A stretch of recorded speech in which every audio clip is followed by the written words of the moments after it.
Hey Rock Raiders, welcome back. I'm your host, R.R. Slugger, and it's been far too long since we sought some high adventure deep underground. Today, we're digging into one of the more perplexing Rock Raider vehicles, the small mobile laser cutter. While it took on many different names during development, its biggest evolution was arguably in its physical design. Assumably intended to be some sort of remote-operated weapons platform, the model was later reworked into the more substantial final product we have today. In-universe, the small mobile laser cutter fills a unique role within the Rock Raiders' arsenal. While many of the team's digging vehicles utilize saws or drills, sometimes the utility of a mining laser is needed to cut into tough rock or areas otherwise inaccessible. The small mobile laser cutter does exactly what its name suggests. It offers a mobile solution to this problem with a small form factor.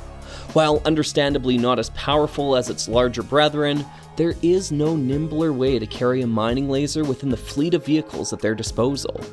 Like all models built for the Rock Raiders PC game, the small mobile laser cutter is largely constructed using parts found within the series. With that being said, however, some of these pieces have become more noteworthy in the past few years. The most obvious ones happen to also be the shiniest ones. These chrome silver grill pieces, 6 in total, will cost you a pretty penny.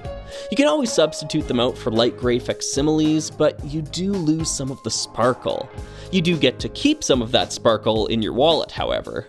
The various printed parts are all rather inexpensive, but that doesn't mean they're necessarily common.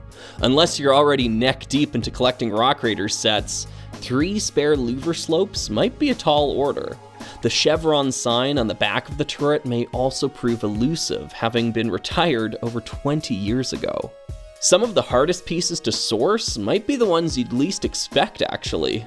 The handlebar piece that the chevron sign is clipped to was retired in 2002 and has never seen reproduction, despite the LEGO group still having the mold and color needed to make it. Adding some much appreciated contouring to the laser turret are a pair of triangular slope bricks in dark turquoise. Unfortunately for us all, these pieces remain set exclusive to the tunnel transport. However, a very similar element, part 3044C, did finally see production in the color we need a couple years ago. It's not exact, but I think it could work in a pinch. These dark turquoise headlight bricks on the rear of the vehicle were also set exclusive to the tunnel transport until, one day, 25 years later, they re-entered production. This NASCAR set is so ugly that I don't think I could bring myself to buy it, even for Rock Raider parts, but if you need them for your collection, hit the gas. All told, the small mobile laser cutter is quite part intensive for being a game-exclusive model, requiring a healthy amount of series-specific elements to pull it off. If you're able to do it though, you'll be left with a great little build, worthy of the effort. Before we dive into the step-by-step instructions, there are a few more details worth looking at here. First, we have to remove these headlight bricks. Ready? Check this out.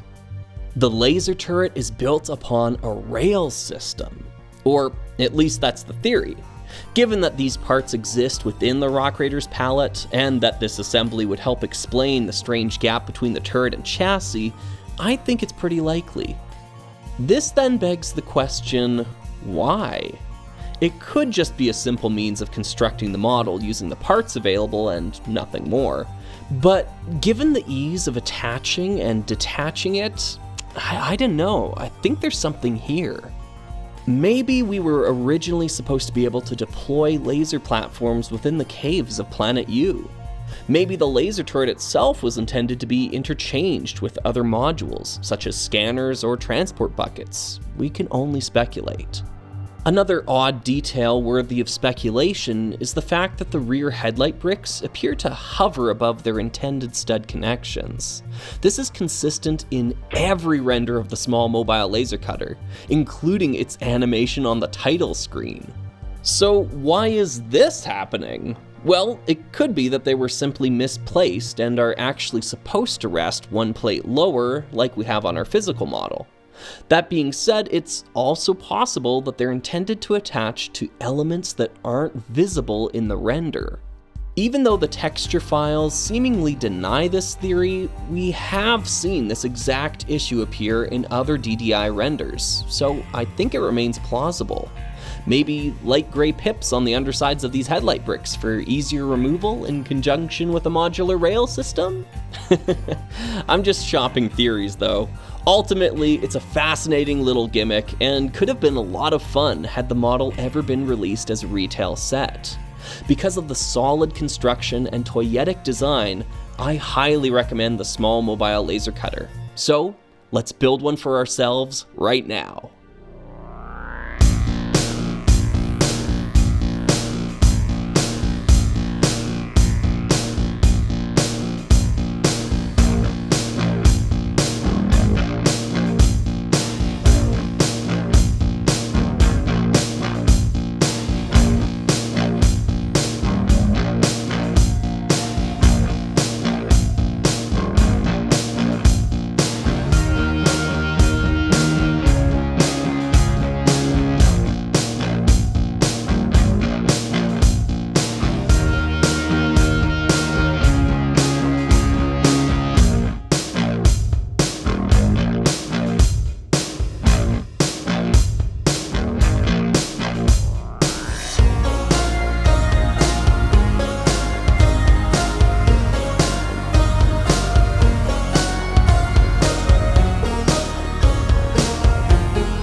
And here we are.